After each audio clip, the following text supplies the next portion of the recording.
She said to me once, I wish you would just kill yourself. You're such a burden to me.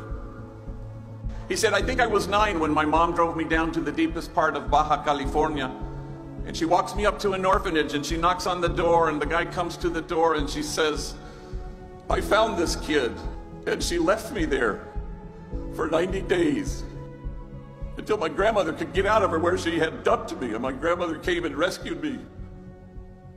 My mom beat me every single day of my elementary school years with things you could imagine and a lot of things you couldn't. Every day my back was bloodied and scarred. In fact, I had to wear 3 t-shirts to school each day. First t-shirt because the blood would seep through, and second t-shirt you could still see it. Finally, the third t-shirt you couldn't see any blood. Kids at school, they'd make fun of me. Hey fool, it's 100 degrees. Why are you wearing 3 t-shirts? And then he stopped speaking, so overwhelmed with emotion. And he seemed to be staring at a piece of his story that only he could see. When he could regain his speech, he said through his tears, I wore 3 t-shirts well into my adult years because I was ashamed of my wounds. I didn't want anybody to see them. But now I welcome my wounds. I run my fingers over my scars. My wounds are my friends.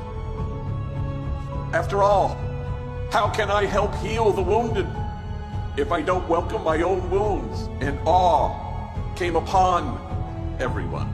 The measure of our compassion lies not in our service of those on the margin, but only in our willingness to see ourselves in kinship with them. You have to brace yourselves because people will accuse you of wasting your time.